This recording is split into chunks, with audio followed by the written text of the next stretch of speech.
Hi hello అందరూ ఎలా ఉన్నారు బాగున్నారా? చాలా రోజుల తర్వాత కుకింగ్ వీడియో చేస్తున్నాను. ఈ మధ్యన టైం దొరకట్లేదనమాట. ఎక్కువగా షార్ట్ వీడియోసే అప్లోడ్ చేయడం అవుతుంది. ఏంటంటే లాంగ్ వీడియోస్ చేయడానికి కొంచెము టైమింగ్ సెట్ అవ్వట్లేదు. అందుకనే నేను షార్ట్ వీడియోస్ ఎక్కువగా చేస్తున్నాను. ఈరోజు రెసిపీ ఏంటి అంటే గోబీ 65. పిల్లలు ఎక్కువగా మ్యారేజెస్‌కి వెళ్ళినప్పుడు గోబీ 65 తినడానికి చాలా ఎక్కువగా ఇష్టపడుతూ ఉంటారు. మనం ఇంట్లోనే ఈజీగా గోబీ 65 ఎలా చేసుకోవాలో చూయించేస్తాను. చూసేసేయండి మీరు కూడా నాతో పాటు. మనము కాలీఫ్లవర్‌ని 2-3 టైమ్స్ మంచిగా వాష్ చేసుకోవాలి. ఎందుకంటే పురుగులు అనేటివి ఉంటాయి కదా! అందుకే మంచిగా వాష్ చేసుకోవాలి ఒక 2-3 టైమ్స్.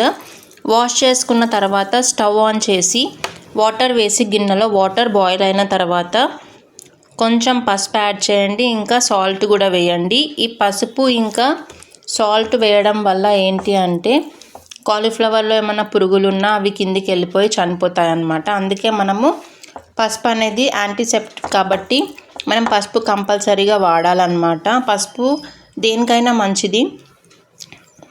ఇలా కాలీఫ్లవర్ని యాడ్ చేసుకోండి.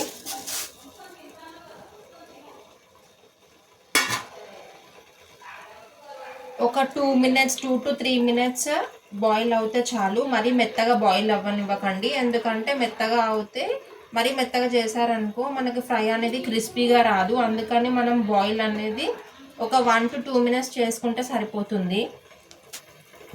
ఓకే, ఇలా 1-2 మినిట్స్ బాయిల్ అయితే సరిపోతుంది. నేను స్టవ్ ఆఫ్ చేస్తున్నాను. తర్వాత ఏంటి అంటే మనం ఇలాంటి జల్లి తీసుకోవాలి. మళ్ళీ ఇలాంటి జల్లి తీసుకోవాలి. ఎప్పుడైనా కాలీఫ్లవర్ని మనము ఇలాంటి స్పూన్ తీసుకొనే ఇలా వేయాలన్నమాట. ఎందుకంటే మనం వాటర్తోనే వంపేసాం అనుకో జల్లిలోకి, కింద ఉన్న పురుగులు మళ్ళీ దీంట్లోకి వచ్చేస్తాయి. అందుకని మనము ఎప్పుడైనా ఇలాంటి జల్లి తీసుకొని ఇలా వేస్తూ ఉండాలన్నమాట, నేను చూపిస్తున్నట్టుగా. ఓకే, ఇలా అయితే నేను అన్ని జల్లిలోకి వేసేసుకున్నాను. ఇలా డ్రైన్ చేస్తున్నాను. ఏమన్నా ఎక్సెస్ వాటర్ ఉంటే కింద గిన్నెలోకి వెళ్ళిపోతాయి. ఏంటంటే ఎక్కువ మటుకి మనము ఇది బాయిల్ చేసిన తర్వాత మొత్తం వాటర్ పోనిస్తేనే మనకి గోబీ 65 అనేది డ్రైగా వస్తుంది. ఫస్ట్ వచ్చేసి ఏంటి అంటే ఇలా ఒక బౌల్ తీసుకోవాలి. ఫ్రీగా ఉన్న బౌల్ తీసుకోండి. ఎందుకంటే మనము కాలీఫ్లవర్ వేసినప్పుడు మిక్స్ చేయడానికి మంచిగా ఉంటుందన్నమాట. ఫస్ట్ వచ్చేసి నేను 2 table spoon of cornflour add చేస్తున్నాను. చూడండి, ఎక్కువగా ఉంటే ఒక 3 స్పూన్స్ వేసుకోండి కాలీఫ్లవర్. నేనైతే ఒక 2 స్పూన్స్ వేసాను కంప్లీట్గా. And 1 spoon rice flour add చేసుకోండి, అంటే బియ్యం పిండి క్రిస్పీగా రావడానికి.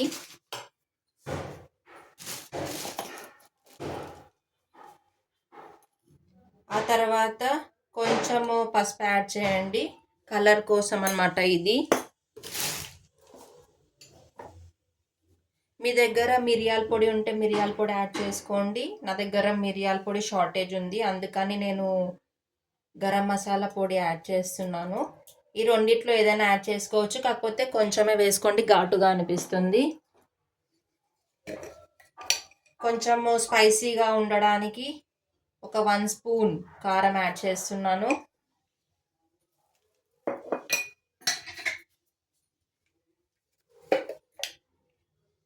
అండ్ లాస్ట్కి 1 స్పూన్ సాల్ట్ యాడ్ చేస్తున్నాను. ఇవన్నీ వేసిన తర్వాత వాటర్ వేసుకొని మంచిగా మిక్స్ చేయాలి. కన్సిస్టెన్సీ వచ్చేసి మరీ గట్టిగా ఉండొద్దు, మరీ లూజ్గా ఉండొద్దు.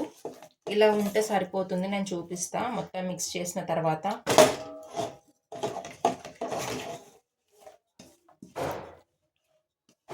చూడండి, ఇలా మిక్స్ చేసుకోండి. ఇదేంటంటే మనకి పిల్లలకి బయట ఫుడ్ పెట్టకుండా, లేస్ కురుకురే అలాంటివి పెట్టకుండా మనం ఇంట్లో ఇలా చేసేయచ్చు అనమాట. పప్పు చేసినప్పుడు పప్పు అంచుకు అవుతుందని నేను ఇలా చేస్తున్నాను. ఇవాళ పప్పు చేశాను అనమాట మార్నింగ్, అందుకని పిల్లలు స్కూల్ నుంచి వచ్చే వరకు మంచిగా ఉంటుందని నేనైతే ఇవి చేస్తున్నాను. మీరు కూడా నాలాగా ఇలా చేయండి. ఇలా కన్సిస్టెన్సీ వచ్చేసి ఇలా ఉండాలి, కొంచెం జారేటట్టుగా, మరీ గట్టిగా ఉండొద్దు. గట్టిగా ఉంటే ఏంటంటే గిన్నె కత్తుక్కపోయి మనం కాలీఫ్లవర్ని మిక్స్ చేసేటప్పుడు మిక్స్ అవ్వదు, అంటుకోదు దానికి. ఆ తర్వాత మనము ముందుగా బాయిల్ చేసిన కాలీఫ్లవర్ ఉంది కదా, ఈ కాలీఫ్లవర్ని దీంట్లో వేసేసేయాలి కంప్లీట్గా వేసిన తర్వాత ఇలా కిందికి మీదికి మిక్స్ చేయండి. ఇలా కిందికి మీదికి మంచిగా అన్నిటికీ పట్టేటట్టుగా మిక్స్ చేయండి ఇట్లా కాలీఫ్లవర్కి కంప్లీట్గా. ఇదేంటంటే ఫంక్షన్స్లో కూడా పెడతారు. కాకపోతే ఏంటి అంటే వాళ్ళు మనలాగా ప్రతి ఒక్క కాలీఫ్లవర్ని ఇట్లా కట్ చేస్తూ చూడరు. ఎందుకంటే కాలీఫ్లవర్లో ఎక్కువ మట్టుకి పురుగులు ఉంటాయి చాలా మట్టుకి. అందుకే మనము పిల్లలకి ఎక్కువ మట్టుకి బయట తిననీయకుండా చూడాలి. మనం ఇంట్లోనే చేసేసుకోవచ్చు ఈజీగా. కాకపోతే ఏంటి అంటే నేను ఫుడ్ కలర్ అనేది యాడ్ చేయను, అది మంచిది కాదు కదా, అందుకని. ముందుగా స్టవ్ ఆన్ చేసి ఆయిల్ అయితే వేసేసాను. ఆయిల్ అయితే హీట్ ఎక్కిపోయింది.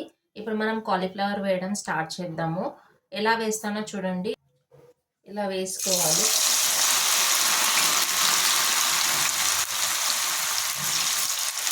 మినిమం ఒక 5 మినిట్స్ అన్న పడుతుంది వేగడానికి. వెయిట్ చేద్దాం.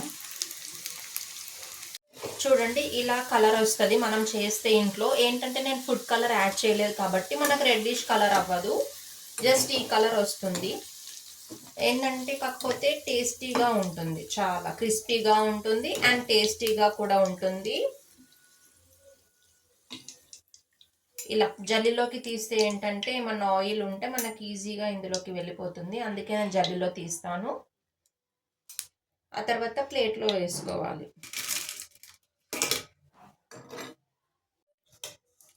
ఓకే, నెక్స్ట్ రౌండ్ వేస్తున్నాను. చూడండి మెల్లిగా వేయాలి. నా వీడియోని ఎక్కడ స్కిప్ చేయకుండా చూడండి అండ్ ఛానల్ని కూడా సబ్స్క్రైబ్ చేసుకోండి. ప్రతి ఒక్కరు ఇది అడుగుతూ ఉంటారనమాట యూట్యూబ్ వాళ్ళు. ఏంటంటే అదొక రిక్వెస్ట్ లాగా అనమాట, ప్రతి ఒక్కరిని అడగడం అనేది. యూట్యూబ్ ఛానల్ చేస్తున్నాం కాబట్టి అడగాల్సిందే అనమాట. ఏంటి వీళ్ళు ఊరికే ఏంటి సబ్స్క్రైబ్ చేసుకోమని అడుగుతూ ఉంటారు అని అంటారు.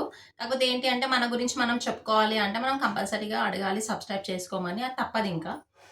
నా వీడియోస్ చూస్తున్న వాళ్ళు నా ఛానల్ని సబ్స్క్రైబ్ చేసుకోండి, మీకు ఇంట్రెస్టింగ్గా ఉంటాయి. ఏంటంటే నేను చాలా నీట్గా చేస్తాను అనమాట, కుకింగ్ కానీ ఏదైనా సరే. నా వీడియోస్ని చూసి నా ఛానల్ని సబ్స్క్రైబ్ చేసుకోండి. ఇప్పుడు గోబీ 65 అయితే ఫ్రై అయిపోయింది చూడండి. ఓకే, చూడండి ఇలా మనకి ఈ కలర్ వస్తుందన్నమాట, చాలా బాగుంటుంది. సేమ్ ఫంక్షన్స్లో ఎలా చేస్తారు అలానే వస్తుంది, సేమ్ టేస్ట్. కాకపోతే ఏంటంటే వాళ్ళు ఫుడ్ కలర్ యాడ్ చేస్తారు, నేను యాడ్ చేయను. ఫుడ్ కలర్ ఏంటి అంటే మనకి హెల్త్కి అస్సలు మంచిది కాదు. చూడండి ఇలా ఉంటుంది, బాగుంటుంది. మనం ఇంట్లో పప్పు చేసుకున్నప్పుడు అంచుకు చేసుకోవచ్చు అనమాట, చాలా టేస్టీగా ఉంటుంది. బయట ఎందుకు అని నేను ఇలా ట్రై చేస్తూ ఉంటాను పిల్లల కోసము. ఇలా చేస్తే ఏంటంటే వాళ్ళు కొంచెం రైస్ కూడా ఎక్కువగా తింటారనమాట. If you like my video, please like, share and subscribe. Thank you. Bye bye.